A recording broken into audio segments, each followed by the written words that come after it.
Sound के chapter 12 sound के delete होने के बाद हमारे सिलेबस से जो नेक्स्ट चैप्टर अपने को करना है वो है chapter number 13 why do we fall ill, जिसमें जनरली डिजीजेस, उनके कॉज, उनके सिम्टम्स, टाइम पीरियड, पैथोजन, उनका प्रिवेंशन, ट्रीटमेंट, ये सब जो है हम लोग पढ़ते हैं ना।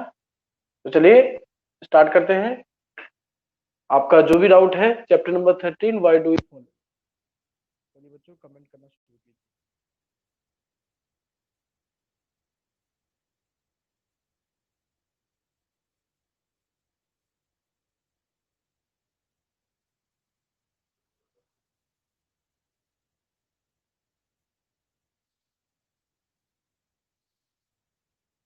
Why do we fall ill, chapter number 13 में जुड़े हुए जो भी आपके डाउट है।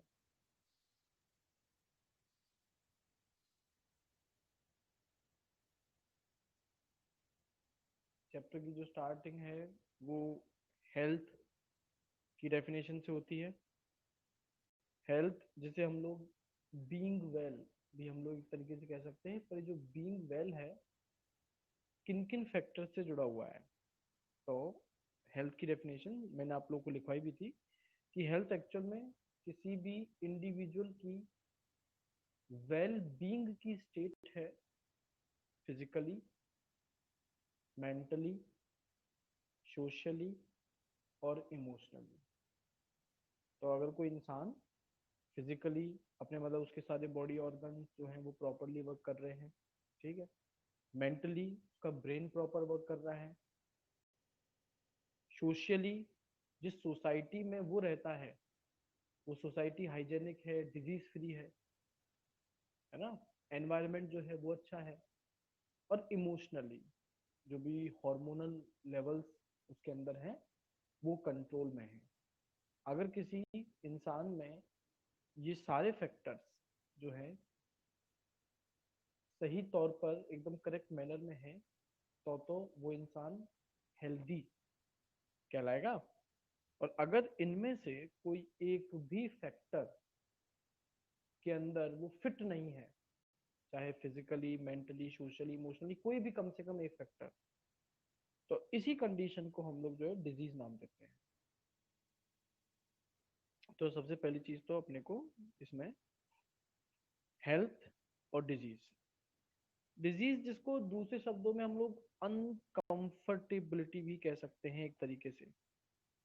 जब हम लोग हेल्दी होते हैं तो हमें किसी चीज से कोई प्रॉब्लम नहीं रहती है ना, हम लोग कंफर्टेबल रहते हैं।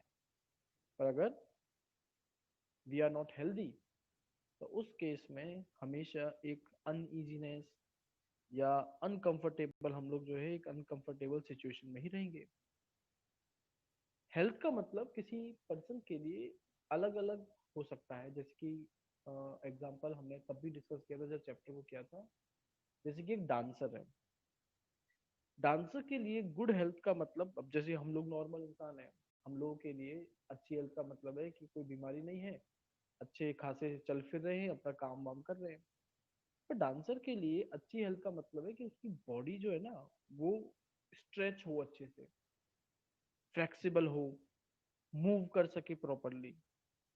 तो हेल्थ का मतलब एक पर्टिकुलर पर्सन के लिए डिफरेंट हो सकता है, ठीक है। फिर इस चैप्टर में अपने पास 5F पढ़ने के लिए हैं, जो कि किसी भी डिजीज के ट्रांसमिशन को प्रिवेंट करते हैं, और हाइजीन और जो प्रॉपर सैनिटेशन है, प्रॉपर डिस्पोजल जो है उसमें हमें हेल्प करते हैं। 5F में जो सबसे पहला एफ है अपने पास में, वो आता है अपने पास में फ्लूइड। 5F में के अंदर सबसे पहला है फ्लूइड। फ्लूइड का मतलब है कि भाई पानी जो हम लोग पीते हैं उस पानी को हमें हमेशा एक साफ सुथरे कंटेनर में रखना चाहिए, उसे कवर करके ढक के रखना चाहिए, और उस पानी को अच्छे से ट्रीट करना चाहिए। अच्छे से ट्रीट का मतलब ये है कि अगर मान लो पानी के अंदर कोई भी जर्म्स वगैरह हैं तो उसको हम लोग बॉईल करके उबाल करके फिर उसके बाद में स्टोर करें। या आपने देखा होगा सुना होगा कि जो गवर्नमेंट हमें वाटर सप्लाई देती है उसमें क्लोरीन और फ्लोरीन ये प्रेजेंट होते हैं जो कि जर्म्स वगैरह को मारते हैं। या फिर आरओ जो है हम लोग उसका हेल्प ले सकते हैं, या आजकल यूवी रेडिएशन से भी जो है वाटर के अंदर प्रेजेंट जर्म्स वगैरह को किल किया जाता है। तो पहला तो एफ जो है अपने पास में फ्लूइड, हमें इसका प्रॉपर ध्यान रखना है। दूसरा जो एफ है वो है फिंगर्स। सीधी सी बात है, आप खाना खा रहे हैं, कोई भी काम कर रहे हैं, उसमें आप अपने हाथ का इस्तेमाल तो करते ही हैं। तो आपके अगर हैंड्स सैनिटाइज नहीं है, अच्छे से आपने वॉश नहीं किए हैं खाने से पहले, जो भी चीज आप खाएंगे भले वो साफ सुथरी हो पर आपके हाथ गंदे हैं, तो गंदे का मतलब यहाँ पर है मिट्टी से नहीं, गंदे का मतलब है जर्म से।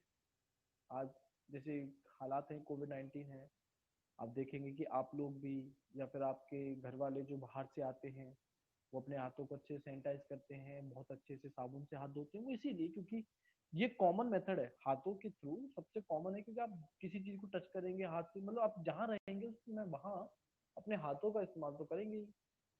तो हाथों के थ्रू भी फैल सकता है, तो अपने हाथों को हमेशा अच्छे से जो है हमें क्या करना है, डिसइंफेक्ट करना है, अच्छे से उन्हें हमेशा धोते रहना है। तीसरा एफ जो है वो है फ्लाइज, मक्खियां। जो फ्लाइज हैं वो सबसे कॉमन वे है ट्रांसमिशन का। अगर किसी एनिमल के थ्रू होता है, सबसे कॉमन है आपका फ्लाइज, मक्खियां। ये मक्खियां जो है हर अच्छी बुरी गंदी चीजों पर बैठती हैं, वहां से इनके साथ डिजीज कॉजिंग जर्म्स ये भी आते हैं, और जब ये आकर के आपके फूड आइटम्स पर बैठती हैं तो वो जर्म्स वगैरह आपके फूड पार्टिकल्स में, फूड आइटम में भी चला जाता है और बड़ी आसानी से आपके बॉडी के अंदर जाकर के आपको अफेक्ट कर सकता है। तो फ्लाइज जो हैं इनसे हमें खाने पीने की चीजों को बचाना है। कहने का मतलब है खाने पीने की चीजों को अच्छे से कवर करके रखना है, या इवन घरों के अंदर भी हम लोग ना आने दें, क्योंकि घर में आपकी मम्मी वगैरह डांटती होंगी, आप दरवाजा खुला छोड़ जाया करते होंगे। तो लॉजिक सीधा पर्पस यही है कि जो मच्छर मक्खियां हैं जिनकी वजह से बीमारियां फैल सकती हैं, उनको घर के अंदर एंटर ही ना करने दी जाए। फिर चौथा एफ अपने पास में आता है फील्ड्स। फील्ड्स जो वेजिटेबल फील्ड्स हैं या एग्रीकल्चर फील्ड है, वहां से जहां हमारे लिए खाने पीने के लिए जो सामान है, हमारे फल सब्जियां जहां से आती हैं, वहां पर साफ सफाई का होना, प्रॉपर सैनिटाइजेशन का होना, वेस्ट का डिस्पोज होना ये बहुत जरूरी है।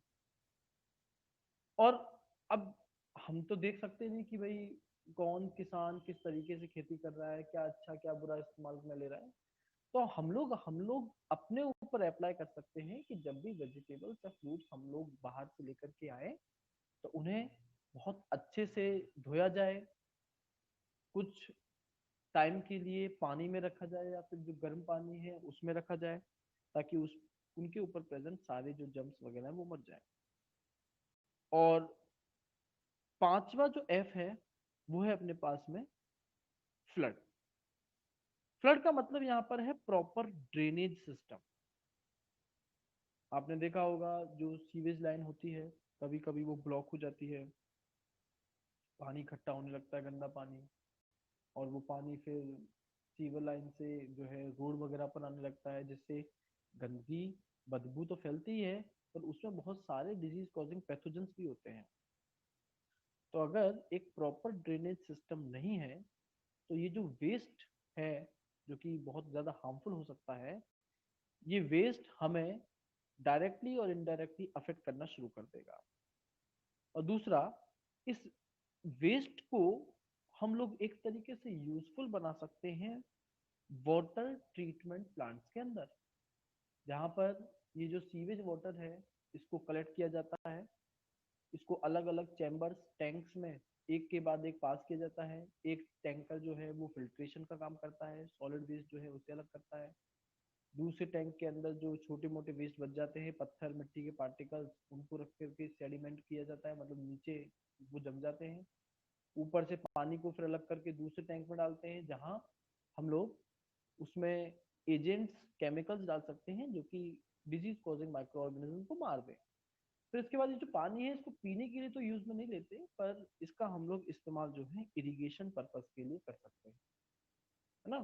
तो ये जो 5F है, fluids, fingers, flies, fields and floods, इनका अगर हम लोग प्रॉपर ध्यान रखें तो डिजीज ट्रांसमिशन से हम लोग छुटकारा पा सकते हैं, और आसपास में हाइजीन, साफ सफाई जो है वो भी बनी रहेगी।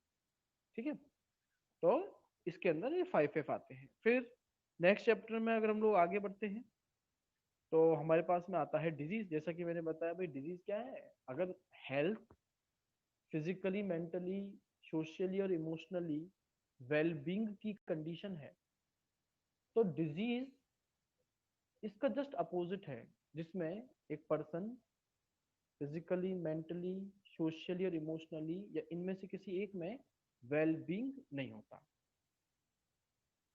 अभी जो डिजीजेस हैं ये अपने ट्रीटमेंट के टाइम पीरियड के हिसाब से दो क्लासेस में हम लोग इन्हें डिवाइड करते हैं, एक एक्यूट और एक क्रोनिक। एक्यूट डिजीजेस जो कि बहुत थोड़े छोटे टाइम के लिए हमें होती हैं, जैसे कि सबसे कॉमन तो कॉमन कोल्ड है, सर्दी जुकाम, है ना। और कुछ ऐसी होती हैं जो कि इलाज में बहुत लंबा समय लेती है, या कभी कभी पूरी लाइफ टाइम रह जाती हैं, जैसे कि कैंसर ले लीजिए, HIV एड्स ले लीजिए, है ना। तो ये आपकी क्रोनिक डिजीज आती है। अब डिजीजेस का जो कॉज है वो बहुत सारे हो सकते हैं, पर आपकी बुक में थ्री इंपॉर्टेंट कॉज जो है लिए गए हैं। सबसे पहला जो कॉज दिया गया है आपकी बुक में, वो है अनक्लीन ड्रिंकिंग वाटर। जब हम लोग गंदा पानी, जरूरी नहीं है कि जो पानी दिखने में गंदा हो वो ही गंदा हो, दिखने में जो पानी साफ सुथरा लगता है वो भी गंदा हो सकता है, उसमें भी germs, disease causing micro organism, pathogens, worms, बहुत छोटे छोटे प्रोटोजोन्स, ये सब हो सकते हैं। तो सबसे जो कॉमन जो पहला है वो तो है गंदा पानी पीना, जो कि डिजीज कॉजिंग माइक्रो ऑर्गेनिज्म को कैरी करता है।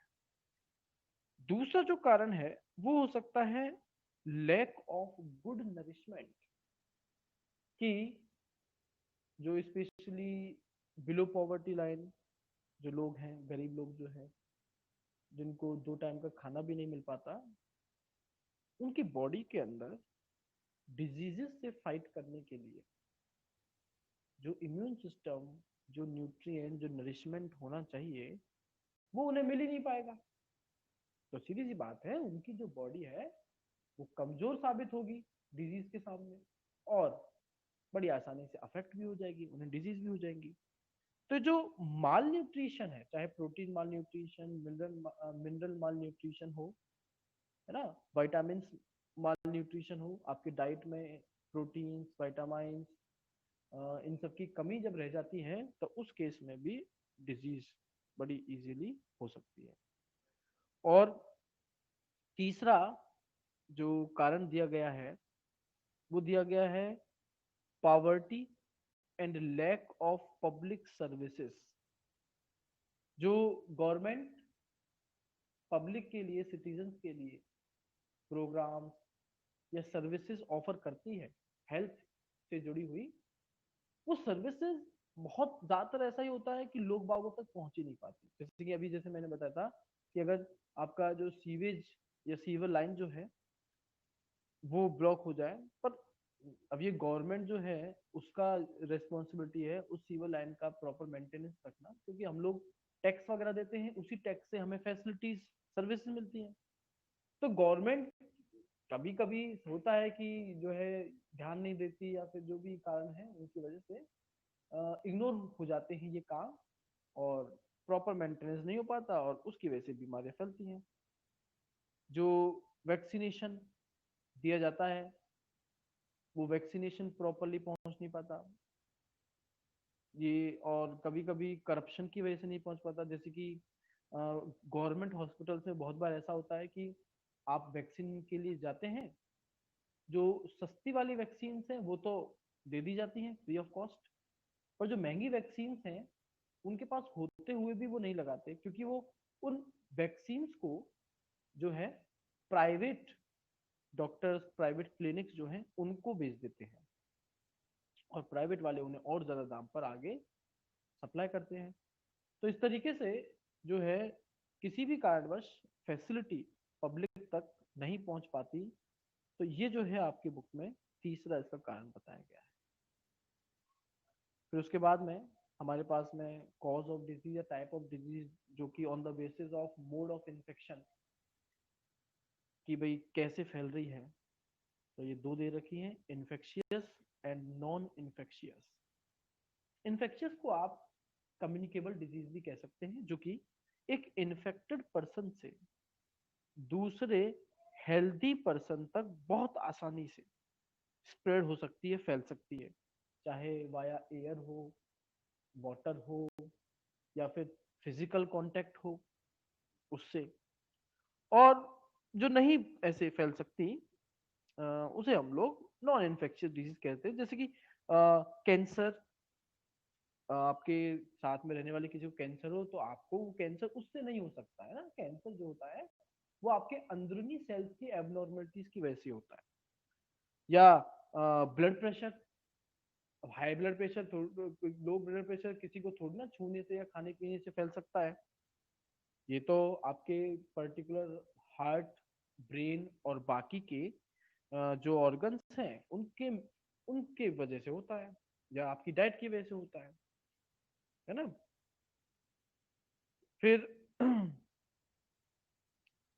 इन्फेक्शियस डिजीज में अपने पास में है इन्फेक्शियस एजेंट्स, कि भाई चलो डिजीज, कम्युनिकेबल डिजीज फैल रही है, पर आखिर वो शुरू कहाँ से हुई है, किसकी वजह से वो बीमारी हुई है।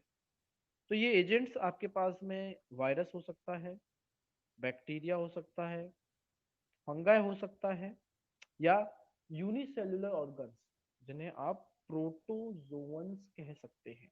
ये प्रोटोजोन्स भी हो सकते हैं, या फिर ये वर्म्स भी हो सकते हैं, है ना। जैसे कि एलिफेंटाइसिस में वर्म था, या एस्केरिस जो है राउंड वर्म जिसको कहा जाता है वो।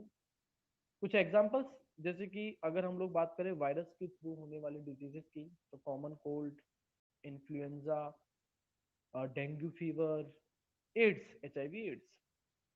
बात करें बैक्टीरिया से होने वाली बीमारियों की, तो टाइफॉइड, इसमें बैक्टीरियल फीवर हो सकता है, कोलेरा हो सकता है, ट्यूबरक्लोसिस, टीबी, या एंथ्रेक्स। फंगाई जनरली जो है वो स्किन रिलेटेड डिसऑर्डर, बीमारियां जो हमारी जो चर्म रोग जिसको हम लोग हिंदी में बोलते हैं, जो स्किन से जो भी परेशानियां हैं वो जनरली फंगाई की वजह से होती हैं। प्रोटोजोन्स कॉज कर सकते हैं, जैसे मलेरिया। आपने अगर सुना हो, मलेरिया प्लाज्मोडियम नाम के प्रोटोजोआ की वजह से होती है, या काला अजहर डिजीज, है ना। इसके अलावा वर्म्स की वजह से होने वाला एलिफेंटाइसिस, एलिफेंटाइसिस बाउचेरिया बैनक्रॉफ्टी, ये नाम का एक वर्म होता है। अगर ये आपके लेग, पैर के स्किन के अंदर घुस जाए, चाहे किसी घाव हो रहा हो पैर में, वहां से एंटर कर गया हो, तो ये अंदर जाकर के एग ले कर देता है, अंडे दे देता है, और जिसकी वजह से इन्फेक्शन होने लगता है पैर में, अंदर ही अंदर, पता भी नहीं चलता, और सूजन आती जाती है, स्वेलिंग आती जाती है, और पैर जो है वो फूलता जाता है, और मतलब बहुत बहुत मोटा हो जाता है दिखने में। मतलब उसको दिखने में बोल देते हैं कि हाथी पांव, हिंदी में इस बीमारी को हाथी पांव बोलते हैं। तो एकदम हाथी के पैर जैसे एकदम एकदम स्वेलिंग उसमें आ जाती है, और ये काफी लंबे समय तक रहती है। तो इस बीमारी को हम लोग एलिफेंटाइसिस नाम देते हैं। फिर एक इसमें छोटा सा टॉपिक आपके पास में एंटीबायोटिक आता है। एंटीबायोटिक्स क्या है? एंटीबायोटिक्स वो केमिकल्स हैं जिन्हें कोई माइक्रो ऑर्गेनिज्म रिलीज करता है ताकि दूसरे डिजीज कॉजिंग माइक्रो ऑर्गेनिज्म जो है या तो वो उसे मार सके या फिर उसकी ग्रोथ को वो रोक सके। फिर से रिपीट करता हूं, एंटीबायोटिक्स जो हैं ये वो केमिकल्स हैं जिन्हें एक माइक्रो ऑर्गेनिज्म रिलीज करता है दूसरे माइक्रो ऑर्गेनिज्म को मारने के लिए या फिर उसकी ग्रोथ को रोकने के लिए। आपने एलेक्जेंडर फ्लेमिंग का नाम सुना होगा, जिन्होंने सबसे पहला एंटीबायोटिक पेनिसिलिन जो है जो एक बैक्टीरिया से बनाया था, जिसके लिए इन्हें बाद में नोबेल प्राइज भी मिला, है ना। एंटीबायोटिक जो है बच्चों जनरली वायरस जो है उसके अगेंस्ट काम नहीं करते, वायरल इन्फेक्शन के काम अगेंस्ट काम नहीं करते, क्योंकि वायरस पूरी तरीके से लिविंग की कैटेगरी में नहीं आता। वायरस जब आपकी बॉडी सेल, होस्ट सेल जिसको बोलते हैं, होस्ट सेल से बाहर है, तब तो वो नॉन लिविंग ऑर्गेनिज्म की तरह काम करता है, मतलब चुपचाप पड़ा रहेगा, कुछ भी नहीं करेगा। जैसे ही होस्ट सेल में आता है वायरस, सडनली मल्टीप्लीकेशन करना शुरू करता है, मतलब अपना नंबर, अपना काउंट जो है उसको इंक्रीज करना शुरू करता है। मतलब एक तरह से आप रिप्रोडक्शन कह सकते हैं। अब मल्टीप्लीकेशन या रिप्रोडक्शन जो है वो तो लिविंग ऑर्गेनिज्म का है। और दूसरा, वायरस जो है वो अपने आप को मॉडिफाई भी कर सकता है, जैसे कि आपको सर्दी जुकाम होता है वायरस की वजह से। अब आपने पढ़ा होगा कि हमारी बॉडी में अगर किसी भी बीमारी का अटैक होता है, डिजीज आती है, तो उसके अगेंस्ट एंटीबॉडीज बन जाती है, और ये एंटीबॉडीज हमारे लाइफ लॉन्ग रहती हैं, जो कि फ्यूचर में वापस से सिमिलर काइंड ऑफ एजेंट का या डिजीज का अटैक होता है तो काफी हेल्पफुल रहती है। पर वायरस अपने आप को मॉडिफाई करता रहता है, लाखों तरीके के वायरस जो है वो पाए जाते हैं एक कॉमन कोल्ड के ही। तो हमें हर बार जो कॉमन कोल्ड, सर्दी खांसी जुकाम होता है, वो अलग अलग वायरस की वजह से होता है। भाई जो आपका कोविड-19, कोरोना वायरस, ये भी तो एक टाइप का वायरस ही तो है, अलग टाइप का वायरस है तो वायरस ही, खांसी जुकाम कर रहा है। वैक्सीन आप देख ही रहे, सुन ही रहे कि वैक्सीन इसकी प्रिपेयर नहीं हो पा रही है, हो रही है तो उसकी टेस्टिंग नहीं हो पा रही है ना। तो वायरस जो है इसके अगेंस्ट एंटीबायोटिक्स जनरली काम नहीं करती। हालांकि वायरल इन्फेक्शन के अलावा बैक्टीरियल इन्फेक्शन भी है आपको, तो उस केस में बिल्कुल एंटीबायोटिक जो है वो काम कर सकती है। फिर इस चैप्टर में हमारे पास में मीन्स ऑफ स्प्रेड, बीमारी जो है वो किन किन कारणों की वजह से फैलती है एक इन्फेक्टेड पर्सन से एक दूसरे पर्सन तक, इसके बहुत सारे एग्जांपल्स, मीन्स ऑफ स्प्रेड्स जो है, मीडियम्स जिनके थ्रू फैल सकती है, वो सब दे रखा है। जैसे कि सबसे जो मोस्ट कॉमन है वो एयर, हम लोग सांस लेते हैं लगातार। अब कोविड-19 में भी यही हो रहा है कि एयर के थ्रू फैल रहा है, कि जो इन्फेक्टेड पर्सन है वो खांसता है, छींकता है, तो उस केस में उसके नोज और माउथ से जो ड्रॉपलेट्स बाहर आते हैं, उनके साथ में ये डिजीज कॉजिंग पैथोजन भी आता है। और अगर आसपास में प्रेजेंट कोई इंसान इन ड्रॉपलेट्स को इनहेल कर ले तो उसको भी ये इन्फेक्शन हो जाएगा, है ना। तो कॉमन कोल्ड हो, न्यूमोनिया हो, ट्यूबरक्लोसिस हो, ये सब एयर के थ्रू फैलते हैं।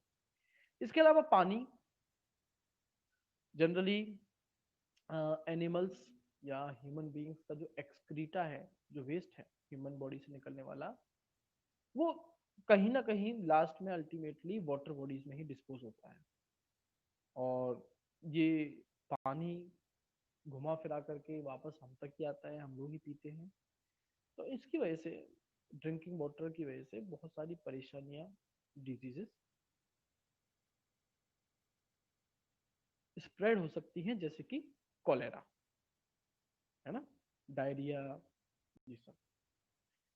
एक मीन्स ऑफ ट्रांसमिशन है sexual act during coitus, sex, जिसको अनप्रोटेक्टेड सेक्स कह सकते हैं, उस दौरान जब मेल एंड फीमेल एक दूसरे की डायरेक्ट कांटेक्ट में आते हैं, तब भी कुछ बीमारियां हो सकती हैं, जैसे कि सिफिलिस या फिर HIV एड्स। HIV एड्स सिर्फ सेक्सुअल ट्रांसमिशन के थ्रू ही नहीं, ये मदर से जो फीटस है, जो बच्चा जन्म लेने वाला है, उसकी माँ से भी उसको मिल सकता है, या ब्लड टू ब्लड कांटेक्ट हो जाए, जैसे कि मान लो किसी को HIV एड्स है, उसने अपना ब्लड डोनेट किया और लापरवाही की वजह से उस ब्लड की टेस्टिंग नहीं हुई या जो भी कारण रहा, डायरेक्ट ब्लड किसी को दे दिया, तो वो जिससे ब्लड दिया गया है उसे भी HIV हो जाएगा। या फिर इवन कई बार बहुत सिरिंज, जनरली जो लोग बाग नशा वगैरह करते हैं सिरिंज की हेल्प से, तो किसी एक इंसान को अगर HIV एड्स है, तो अगर उसने जिस सिरिंज का इस्तेमाल किया है उस पर HIV वायरस आ जाएगा, और अगर उसी सिरिंज से किसी दूसरे पर्सन को इंजेक्ट कर दिया जाए तो ट्रांसमिशन कॉमनली हो जाएगा। तो कभी कभी ऐसा देखा जाता है, जो ब्लेड होती है, रेजर में जो ब्लेड इस्तेमाल होती है ड्यूरिंग शेविंग, उसके थ्रू भी हो जाता है कि एक पर्सन है जिसको HIV एड्स है, वो शेव करता है एक ब्लेड से और उसकी स्किन में कट लग जाता है, और वो ब्लेड पर ब्लड सैंपल्स रह जाते हैं, और उसी ब्लेड को बिना अच्छे से साफ करे, सैनिटाइज करे, कोई दूसरा पर्सन इस्तेमाल में कर ले, उसे भी कट लग जाए और इस तरीके से मिक्सिंग हो जाए, तो यहाँ पर भी HIV एड्स जो है वो हो सकता है। इसके अलावा बहुत सारी बीमारियों के लिए हमें इंटरमीडिएट ऑर्गेनिज्म चाहिए होता है, जिन्हें हम लोग, जिन एनिमल्स को हम लोग वेक्टर बोलते हैं, जैसे कि मॉस्किटो, फीमेल एनोफिलिस, आपने नाम सुना होगा। मलेरिया प्लाज्मोडियम की वजह से होता है, पर प्लाज्मोडियम हवा पानी के थ्रू हमारी बॉडी में नहीं आता, ये आता है मॉस्किटो की हेल्प से।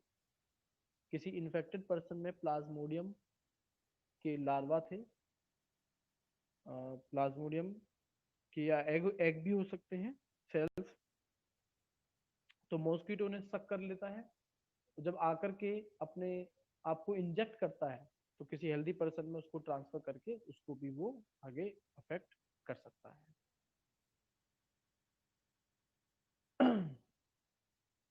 फिर इसमें एक organ specific and tissue specific manifestation है, जिसमें बताया गया है कि बीमारी जो है उसका जो कॉजिंग एजेंट है, कभी कभी टारगेट जिस ऑर्गन पर करता है अफेक्ट वही होता है, और कभी कभी ऐसा भी होता है कि जहां वो टारगेट करता है उसके सिम्टम्स कहीं और दिखाई देते हैं।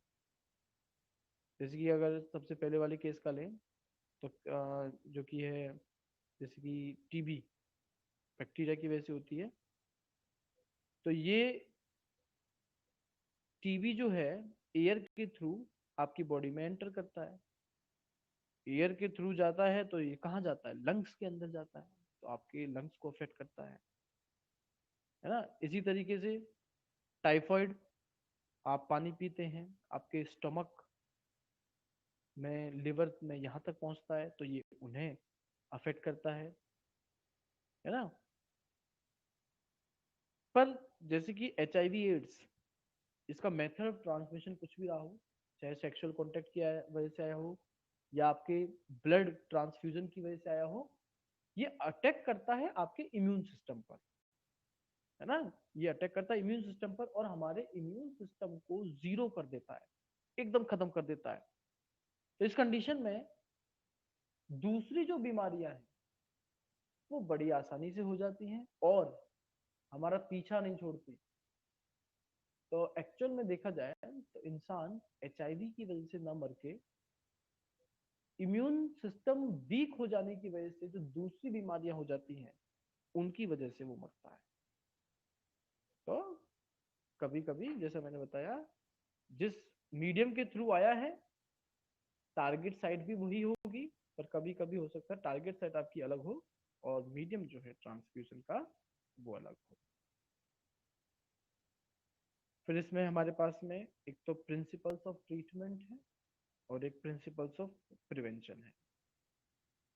अगर ट्रीटमेंट की बात करें तो सबसे पहला काम ट्रीटमेंट का होता है, जो सिम्टम्स किसी भी ऑर्गेनिज्म में, किसी भी ह्यूमन बीइंग में डिजीज के आ रहे हैं, उन सिम्टम्स को क्योर किया जाए, उन सिम्टम्स को रिमूव किया जाए। जैसे कि कोरोना को ही ले लीजिए, कोविड-19 को, तो इसमें इंसान को खांसी जुकाम बुखार होता है।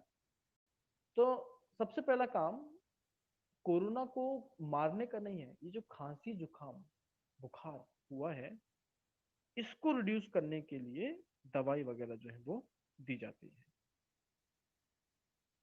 है ना। फिर उसके बाद हम लोग ये चेक करते हैं, डायग्नाइज करते हैं कि आखिर जो एजेंट है जिसकी वजह से बीमारी हुई है वो कौन है, वायरस है, बैक्टीरिया है, फंगाई है या प्रोटोजोआ है। और जब एक बार ये डिटेक्ट हो जाए तो फिर उसके बाद में हम लोग जो है उसको किल करने के लिए या उसकी ग्रोथ को रोकने के लिए जो भी सूटेबल केमिकल्स, मेडिसिन, ड्रग्स वगैरह जो भी है, इनका हम लोग हेल्प लेते हैं। प्रिंसिपल्स ऑफ प्रिवेंशन में हम लोग बीमारी जो है हमें हो ही ना, ये तो सबसे अच्छी बात है। तो इस बीमारी से बचने के जो भी कारण आपके पास दे रहे हैं, चाहे एयरबोर्न बीमारी है तो उस केस में आप एक्सपोजर से बचिए, जो कि लॉकडाउन में हुआ था कि एयरबोर्न था कोरोना। तो लॉकडाउन में आप लोगों को कहा गया कि आप लोग अंदर ही रहिए, बाहर नहीं निकलिए, एक्सपोजर में ही मत आइए, है ना। या कोई वेक्टर बोर्न इन्फेक्शन है, मतलब कोई ऑर्गेनिज्म के थ्रू होता है, जैसे कि मैंने बात की थी मलेरिया की, मच्छर के थ्रू होता है, मॉस्किटो के थ्रू। तो उस केस में जो है आप अपने घर के आसपास साफ सफाई रखें, मच्छर मक्खी पैदा ना होने दें, या फिर जो नेट है, मच्छरदानी जिसको बोलते हैं, या ओडोमोस जैसे केमिकल्स हैं, इनका हम लोग इस्तेमाल करें, है ना। टाइफाइड पीने का पानी जो है उसको पहले डिसइंफेक्ट करें, उसको अच्छे से बॉईल करें, खाने पीने की चीजों को ढक करके रखें, और न्यूट्रिशियस फूड लें जिसमें अच्छे से न्यूट्रिएंट्स प्रोवाइड हो, जिसकी वजह से हमारा जो इम्यून सिस्टम है वो प्रॉपरली वर्क करे और डिजीज से हमें प्रोटेक्शन मिले। और इसमें लास्ट टॉपिक है बच्चों, वैक्सीनेशन। वैक्सीनेशन में क्या होता है, कोई भी डिजीज कॉजिंग एजेंट या तो डेड फॉर्म में मरा हुआ, या फिर बहुत वीक, बहुत कमजोर रूप में आपकी बॉडी के अंदर जो है ट्रांसफर कर दिया जाता है। इन्फेक्शन के इंजेक्शन के थ्रू भी किया जा सकता है, या जो ओरल ड्रॉप्स होती हैं उनके थ्रू भी आपको दिया जाता है, जैसे पोलियो, है ना। पोलियो में आपको पोलियो की ड्रॉप मिलती है। तो जब ये या तो किल्ड मरा हुआ या फिर वीक हमारी बॉडी में एंटर करता है, तो हमारा जो इम्यून सिस्टम है इसको जांचता है, इसको परखता है, और इसको हराने के लिए हमारे शरीर में एंटीबॉडीज का फॉर्मेशन स्टार्ट हो जाता है। और क्योंकि आपने किल फॉर्म में या फिर वीक फॉर्म में दिया है डिजीज कॉजिंग एजेंट, तो हमारी एंटीबॉडीज की तो जीत होनी होनी है। तो ये जीत जाती हैं, उस वीक माइक्रो ऑर्गेनिज्म को मार देती हैं। और सबसे बड़ा फायदा ये है कि अब ये एंटीबॉडीज लाइफ लॉन्ग हमारे शरीर में रहेंगी। इन फ्यूचर जब स्ट्रॉन्ग ऑर्गेनिज्म सेम पर स्ट्रॉन्ग फॉर्म में, ताकतवर रूप में जब उसका अटैक होगा, तो हमारी बॉडी पहले से प्रिपेयर रहेगी और पता होगा कि इस डिजीज कॉजिंग पैथोजन को किस तरीके से मारना है। तो उस केस में हमारी एंटीबॉडीज बहुत ज़्यादा हेल्पफुल रहती हैं, और चांसेस बिल्कुल बहुत सारे, बहुत ज़्यादा रहते हैं कि एंटीबॉडीज ही जीतेंगी और वो बीमारी हमें नहीं होगी। ये वैक्सीन का कॉन्सेप्ट काउपॉक्स वायरस से दिया गया है। जब स्मॉल पॉक्स फैला था तो ऐसे लोग बाग जो कि गाय वगैरह का दूध निकालते थे, डेयरी फार्मर्स, जिन काउस को काउपॉक्स हो रखा था, देखा गया कि उन फार्मर्स को स्मॉल पॉक्स नहीं हुआ, क्योंकि कंटिन्यूसली वो काउपॉक्स वायरस के कांटेक्ट में थे, जो कि स्मॉल पॉक्स के जैसा ही है। पर स्टार्टिंग में जब रहे तो वीक फॉर्म में रहे ये वायरस काउपॉक्स का, तो इस तरीके से उन फार्मर्स के अंदर, डेयरी फार्मर्स में ये वायरस जैसे तैसे एंटर कर गया और उनके शरीर में एंटीबॉडीज बनने लगी। और जब स्मॉल पॉक्स जैसा एपिडेमिक महामारी फैली, तो ये जो फार्मर्स थे जो कि काउपॉक्स वायरस के कंटिन्यूसली कांटेक्ट में थे, इन्हें कुछ भी नहीं हुआ। तो यहाँ से वैक्सीन का जो कॉन्सेप्ट है वो निकल करके आया। तो बच्चों, ये मैंने आपको चैप्टर पूरा थोड़ा करवा दिया है। आपका कोई डाउट वगैरह हो तो आप जल्दी से कमेंट कर दो।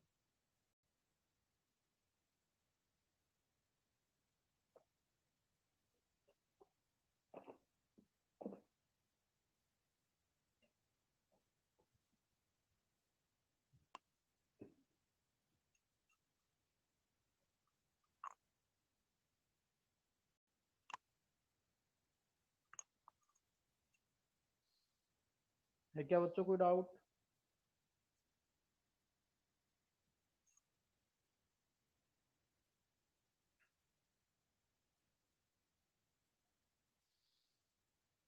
तो अगर कोई डाउट नहीं है तो नेक्स्ट क्लास में आप लोग जो है नेक्स्ट चैप्टर को प्रिपेयर करके आएंगे रिवीजन। ठीक है, चलिए नेक्स्ट क्लास में अब आप लोगों से बात होगी।